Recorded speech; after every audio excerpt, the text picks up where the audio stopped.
That same pride, the thing that I fought for back in the 60s, I'm still fighting for that now. His eyes have seen life-changing events. They have seen the brutal pain of history. A decade in turmoil.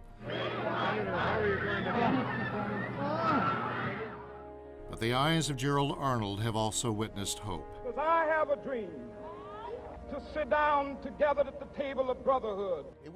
He is now 73 years old, but shows no sign, no inkling of stopping, living by the meaning of a word prominently emblazoned behind his pulpit. The word integrity behind the pulpit. My mother would say, once you lose that, once you lose your dignity, that's all you have.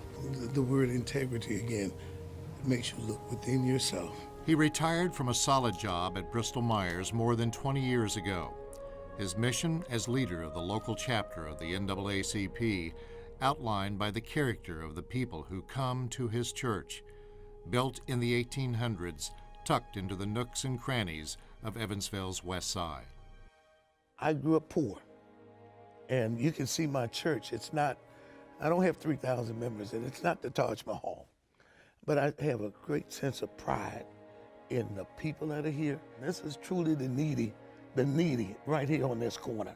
He came of age in the violent 1960s, growing up in Monroe, Louisiana, seeing the fear in people's eyes, the injustice they suffered, simply because of the color of their skin.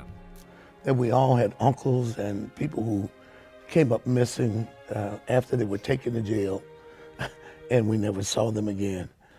Even in school, when we wanted to do, like in May, you'd have May Day parades the schools would, and the Klans didn't want us to parade. They threatened to kill us. And so as young people, those things kept inside of us boiling over and boiling over, and eventually got to a point where we just decided we're not going to take this anymore. The gash torn by the assassinations of John F. Kennedy, Malcolm X, Medgar Evers, Martin Luther King Jr., Robert F. Kennedy, still troubled this man's soul.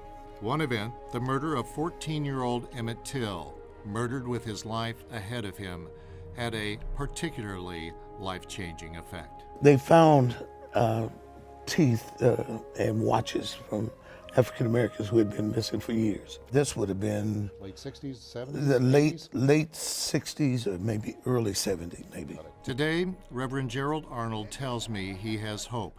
Things have changed, but much is left to be done with race relations in our country. We have a ways to go. And not with just white people. We have a ways to go with black people as well. When you talk about integrity and dignity, somehow or another prosperity comes in and causes folks to lose a little bit of that. And so we got a lot of work to go, a lot of work to do both ways.